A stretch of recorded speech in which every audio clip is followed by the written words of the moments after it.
again to my channel. So, i-share ko naman sa inyo ngayon yung preparation ko for my alam natin pag naoperahan tayo guys, ang daming bawal kasi mata yan bawal magbuhat, bawal maganto-ganito, bawal yumuko daw, ganun-ganon.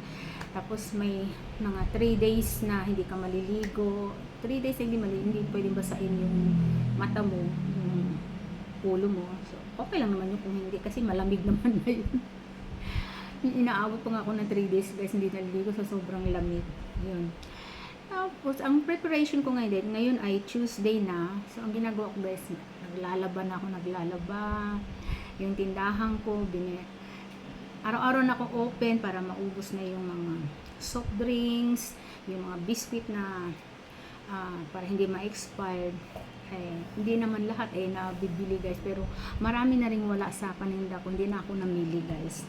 So, iniipon ko na lang yung mga pinagbentahan para pag okay na ako, magaling na ako, saka na ako mamimili. Pero it takes months daw guys, mga 6 months daw ang pahinga daw niyan, bawal talagang magbuhat. So, hindi, ganun ang gagawin natin. So, ngayon, naglaba na ako. Para wala nang labahin din guys. Naglinis na ako, nagpalit na ako ng mga bedsheet, mga kurtina, pinalitan ko na lahat. Nag-vacuum, pinalitan ko na yung iba pa, naglinis ako ng mga alikabok guys.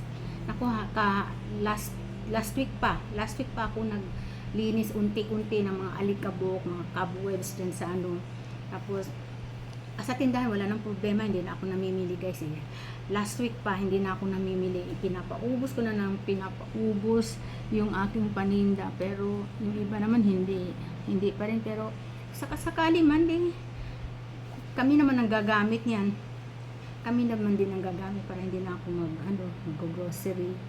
Tapos yung anak ko, kinausap ko na rin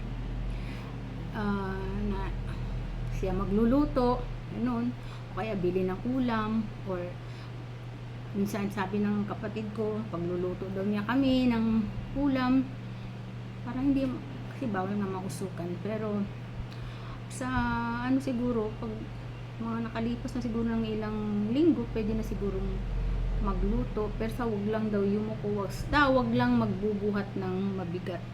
Tapos sabi ng anak ko, akong bahala mama, walang problema, ako maglilinis, bawal pa sa akin maglinis daw. Basta ang problema daw dyan yung mga pagbubuhat. So, hindi ako magbubuhat talaga guys. So, yun ang preparation ngayon. So, right now, naglalaba na ako. So, wala na. Empty na yung lagayan ng aking Yung anak ko naman, unti may labahin pa akong kurtina dyan. Isang kurtina na lang lalabhan ko. Tapos, namili ako ng mga kailangan para hindi na mag-grocery yung anak ko. Ako na ang bumili na ako ng karne para hindi na siya mamimili pa. Magluluto na lang siya dyan. So, okay naman sa kanya. Kinausap ko na yung anak ko. Ganito ang setup ng buhay natin ngayon. Ganun, sabi niya, kaya mo yan mama, kaya mo yan, sabi niya sa akin. Mayroon pang isang mata. Kaya matagal. May isa pang mata after nito. Isusunod naman yung pero makalipas siguro ng ilang linggo pa bago isunod yung isang mata.